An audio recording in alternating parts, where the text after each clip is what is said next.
भारत के लोकतंत्र में आज का दिन एक काले अध्याय के रूप में याद किया जाएगा, जिनके ऊपर रेप केस दर्ज है। 376 का मुकदमा कायम है। ये रेपिस्ट है, ये वाजपेयी जो है, ठीक है। 302 का मुकदमा कायम है। अरे रुकिए ना, बात सुनिए, अरे बात सुनिए, आप बात सुनिए। 376 का मुकदमा वाजपेयी पे कायम, 302 का मुकदमा वाजपेयी को कायम, छिनैती का मुकदमा वाजपेयी को कायम, डकैती का मुकदमा वाजपेयी के कायम। उनकी सदस्यता क्यों नहीं जा रही है? ये अनारकी है कि नहीं? आप बताइए कि देश के सबसे बड़े विपक्ष के नेता को आप इसी वजह से नहीं, अरे छोड़िए कोर्ट, अरे छोड़िए कोर्ट, छोड़िए आप पार्लियामेंट को, बिल्कुल सबको छोड़िए।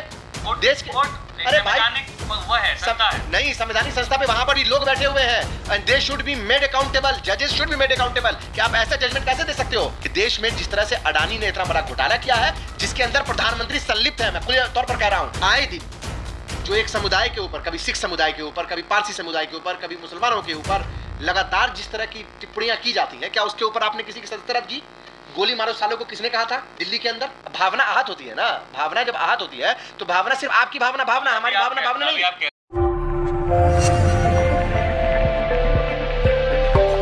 इस वक्त हमारे साथ कांग्रेस नेता मशकूर उस्मानी साहब हैं। इनसे बात करेंगे जिस तरीके से राहुल गांधी की सांसद सदस्यता रद्द कर दी गई, जिसको लेकर बवाल मचा है पूरे देश में। कैसे देखते हैं सर? कहा जा रहा है लोकतंत्र खतरे में है, जबकि ये अदालत का फैसला है। देखिए, अदालतों ने ऐसा लगता है कि अदालतों को घुटने टिकवाने की कोशिश जो है इस वक्त जो सरकार है वो लगातार इस बात की कोशिश कर रही है कि अदालतें जो है उनके सामने घुटना टेक दें। ये अदालत का जो फैसला आया है इससे हम सहमत नहीं हैं, और ये एक ऐसा फैसला किसी को भी एक्सपेक्टेड नहीं था, क्योंकि राहुल गांधी जी ने जो 2019 में जो लोकसभा के चुनाव चल रहे थे उसके प्रचार के दौरान जो बातें कही हैं, वो बात बिल्कुल आम तौर पे, ये बात सबको मालूम है, मैं भी कहता हूँ मेरे ऊपर भी FIR करो, मुझे भी जेल में डाल दो। राहुल जी ने एक बात कही, बात ये कही कि इस देश में ललित मोदी चोर, नीरव मोदी चोर, सारे ठीक है। तो आप बात तो समझिए, मैं बोलूंगा कि भाई यहाँ पे अगर 20 लोग हैं जो चोरी करते हुए पकड़े गए, तो मैं बोलूंगा ना कि सबके सब चोर हैं क्या यहाँ पे? तो इसका मतलब क्या हुआ कि वहाँ पे 500 लोग हैं, 500 चोर हैं क्या? नहीं, इस बात को समझने की जरूरत है कि बात को कहने का तात्पर्य क्या है। मुझे सोचकर बड़ा अफसोस हो रहा है कि अब जजेस को भी बात का तात्पर्य बताना पड़ेगा। उनको इस बात की इल्म नहीं है, उनको इस बात की जानकारी नहीं कि इस बात को कहने का तात्पर्य क्या है, किस बात को जो है किस संदर्भ में कहा जा रहा है, उसको समझने की बात नहीं है। और अगर ऐसी बात है कि ये आपराधिक मामला इस पे दर्ज किया गया, 2 साल की सजा सुनाई गई, तो आए दिन जो एक समुदाय के ऊपर, कभी सिख समुदाय के ऊपर, कभी पारसी समुदाय के ऊपर, कभी मुसलमानों के ऊपर लगातार जिस तरह की टिप्पणियां की जाती हैं, क्या उसके ऊपर आपने किसी की सदस्यता रद्द की? गोली मारो सालों को किसने कहा था दिल्ली के अंदर? क्या उनके ऊपर कोई कार्रवाई हुई? ये बात किसने कही थी कि भाई अगर आप भाजपा को वोट नहीं दोगे दिल्ली के अंदर तो आपकी माँ बहनों का रेप होगा? ये बात किसने कही थी? क्या उनके ऊपर कोई आपराधिक मुकदमा दर्ज हुआ? क्या उनके ऊपर किस तरह की सदस्यता रद्द करने की बात हुई? जब खुलेआम आप धमकी दे रहे हैं, उसके बाद कुछ नहीं हो रहा। एक व्यक्ति जो लोकतांत्रिक ढांचे के अंदर लोकतांत्रिक तरीके से लोकतंत्र को मजबूत करने के लिए जनता की आवाज को जनता के बीच रख रहा है, उसके ऊपर आप इस तरह की कार्रवाई करते हैं।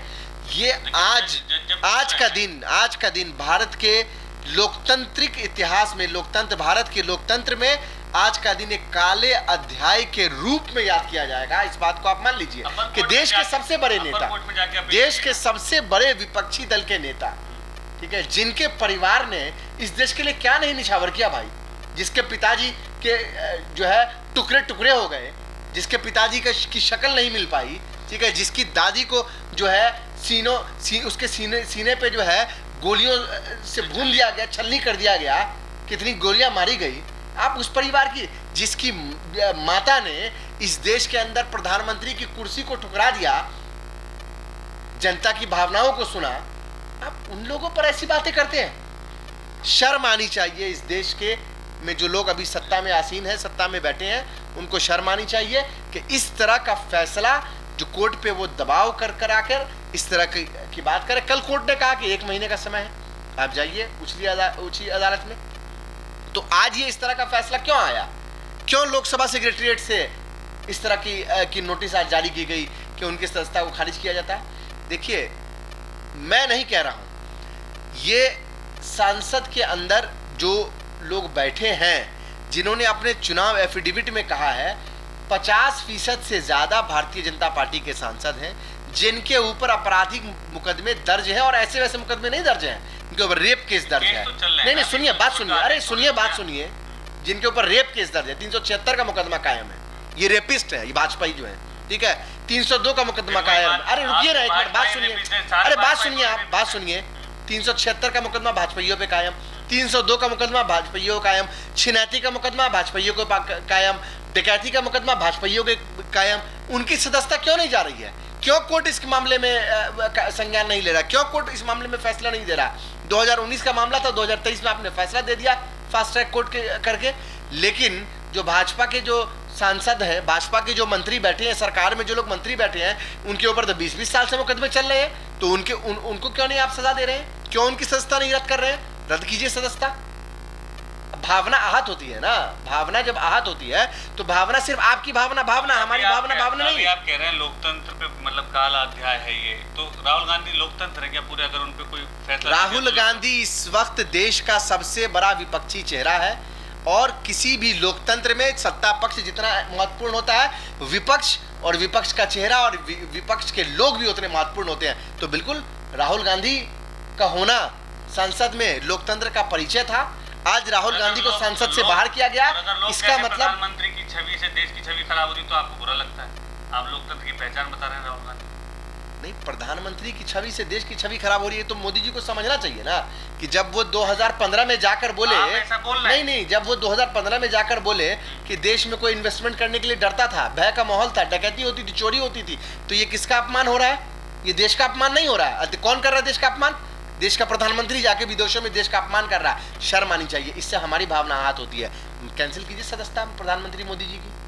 बोलिए, भावना ही ना आहत हो रही थी? मोदी समुदाय की भावना आहत हुई ना, हम भी 20 लोग यहाँ बैठे हुए, हमारी भी भावना आहत हुई। आप उसको कैंसिल कीजिए अपराधी मुकदमा दर्ज करके। तो राहुल गांधी ने भाषण क्यों दे दिया वहाँ पे जाके कि लोकतंत्र? बिल्कुल गलत भाषण दिया, बिल्कुल सही भाषण दिया, बिल्कुल सही भाषण दिया। राहुल जी ने बिल्कुल सही भाषण दिया और इस बात को बताया। देखिए, जिस बात का खतरा राहुल जी को पहले से था, ये आज डिसीजन हुआ है ना। राहुल जी ने क्या कहा? मैं ये बात जो कह रहा हूं यहाँ पर, ये आज के परिप्रेक्ष्य में नहीं कह रहा हूं, मैं आने वाले हिंदुस्तान की बात कर रहा हूं। मैं एक ऐसे देश की बात कर रहा हूं जिसको लोकतंत्र की जननी कहा जाता है। मैं एक ऐसे देश की बात कर रहा हूं जहां से लोकतंत्र फला फूला है। मैं एक ऐसे देश की बात कर रहा हूं जहां के लोकतांत्रिक ढांचे को पूरी दुनिया मानती है। उस जगह लोकतंत्र खतरे में है। तो आज दिख गया आपको, क्या ये अनार्की नहीं है? ये अनार्की है कि नहीं? आप बताइए कि देश के सबसे बड़े विपक्ष के नेता को आप इसी वजह से नहीं, अरे छोड़िए कोर्ट, अरे छोड़िए कोर्ट, छोड़िए आप पार्लियामेंट को, बिल्कुल सबको छोड़िए।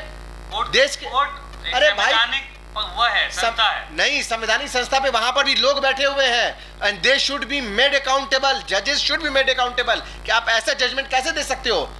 और ऐसा जजमेंट अगर आप दे रहे हो किसी एक, नहीं सुनिए, कोई दलील क्या है? दलील यही है कि आपने जो है मोदी जी के दोस्तों को बुरा भला कह दिया।